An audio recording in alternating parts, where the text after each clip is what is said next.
Hey everybody, Josh Sigurdson, World Alternative Media here, and it appears that Trump is pulling troops out of Syria and declaring victory over ISIS. Looks like it's time for the US to stage another false flag attack. It's perfect timing for Assad to gas his own people, mainly children, for no reason whatsoever, as we've seen every other time the Trump administration has handed Syria a bone. And by bone, I mean the psychopathic military-industrial complex hasn't mass murdered a bunch of people for a few seconds. Anyways, back to this news. This article out of USA Today says, Trump orders U.S. troops out of Syria, declares victory over ISIS. Senators slam action as mistake.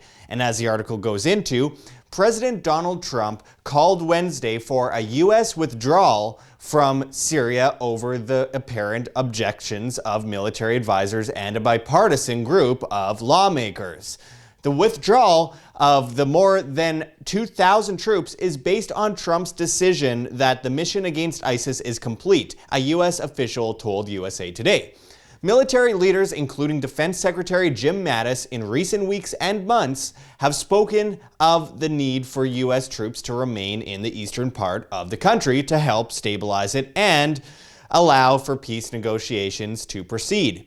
Senator Lindsey Graham, RSC, derided Trump's decision to withdraw, likening it to those made by former President Barack Obama to announce ahead-of-time plans to reduce forces in Iraq and Afghanistan. And I quote, "Withdrawal of this small American force in Syria would be a huge Obama-like mistake," Graham tweeted.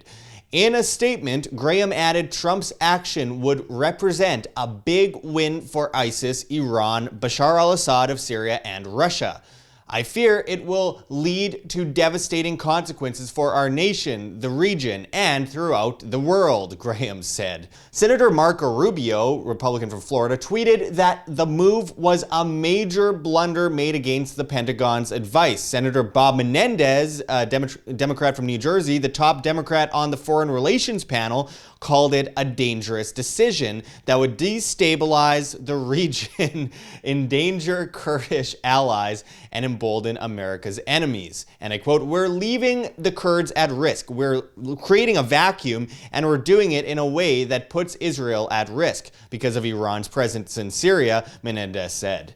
In statements issued later Wednesday, White House and Pentagon spokeswomen equivocated on the defeat of ISIS that Trump referred to. White House Press Secretary Sarah Sanders said Wednesday that the U.S. has defeated the territorial caliphate. "These victories over ISIS in Syria do not signal the end of the global coalition or its campaign," Sanders said in a statement. "We have started returning United States troops home as we transition to the next phase of this campaign." She did not offer details on the next phase of the campaign against ISIS in her statement. Dana White, the chief Pentagon spokeswoman, went even further, saying the fight against ISIS continues. And I quote, "The coalition has liberated the ISIS-held territory, but the campaign against ISIS is not over," White said in a statement. "We have started the process of returning U.S. troops home from Syria as we transition to the next phase of the campaign." Yet in a tweet earlier on Wednesday morning, Trump declared victory. And I quote, "We have defeated ISIS in Syria, my only reason for being there during the Trump presidency," he wrote. Despite Trump's claims that the war against the Islamic State has been won, fighting by U.S.-led forces continues there. Now, breaking away from the article, let's talk a bit about this. There are quite a few angles to come from here. And first, we see potentially an announcement reminiscent of George W. Bush's Mission Accomplished speech. The United States global military-industrial complex is always hungry for war, especially in a time of monetary crisis. Let's not fool ourselves here. While this is good news on the surface, the warmongering will not stop. Trump is aiming at beating Obama's record of most bombs dropped during his presidency. Republicans ignored Bush when at war, despite him initially being non-interventionist during his 2000 campaign. Democrats ignored Obama's constant bombings and destabilization of countries around the world. Republicans are now once again ignoring Trump's constant bombings and destabilizations. Of course, it's not the president themselves making the decisions. It's the deep state pro-Trump folks claim they're against, yet say nothing of the continued destruction of the Middle East. The problem, reaction, solution situation continues. On the bright side, this means less of a chance of war with Russia. On the not so bright side, who are these US-backed forces that continue to fight ISIS in Syria? It's like Canada and their so-called peacekeepers killing countless people. But oh no, of course, they're not military. They're just backed forces. So what? Kind of like how ISIS was armed, funded, and trained by the United States and other partnering countries? This is always meant to be a circular system of destruction and control. Every major enemy in the last century that the United States has faced have been armed and funded by the United States. Everyone from Vietnam to Iraq, Al-Qaeda, the Taliban, and ISIS. It's all a script meant to perpetuate war and slavery. This is why government itself is the biggest murderer in the world, killing hundreds of millions in the last century, and then telling us they're here to keep us safe and stop bad guys. They're organized crime, a pack of psychopaths under the guise of representative government. Sorry to be the buzzkill here, folks, but this is simply the truth and we must stay consistent.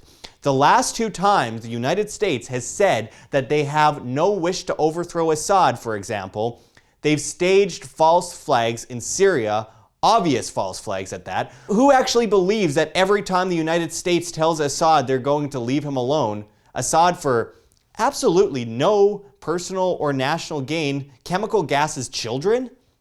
It's completely absurd and strategically ridiculous. Also, one has to question whether this pulling troops out of Syria as ISIS is allegedly defeated means that there's no reason to ally with Assad anymore. Anyone consider this? Could this be one of the goals? Will a new criminal organization rise apart from ISIS with a new name? One with nukes? These are all questions that need to be asked because the government doesn't do anything at all that it doesn't personally benefit from. There's always a motive and there's always a plan. Who will be the next enemy? How will this all come together geopolitically? Who's really lurking in the shadows? Cui bono?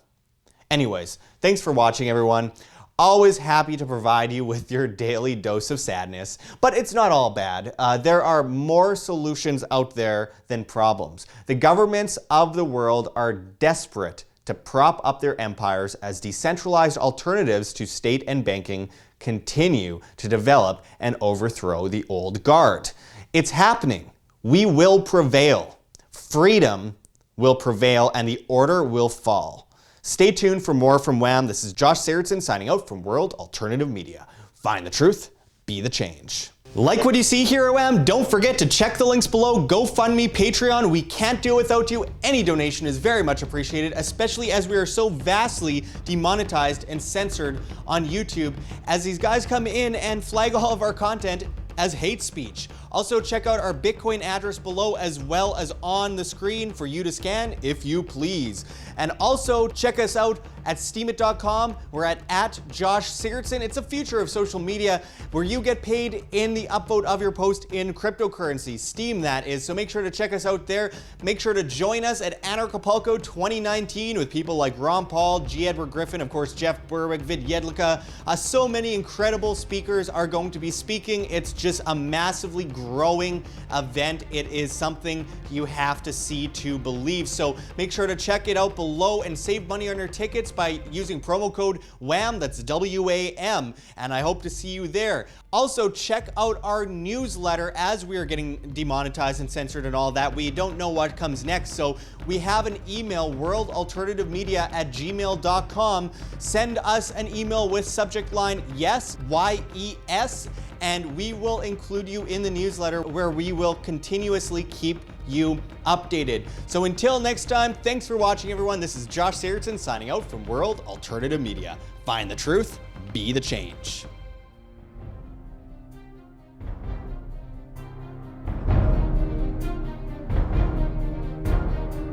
I'm sure you have already changed people's minds in your young age because you're involved, and I like that.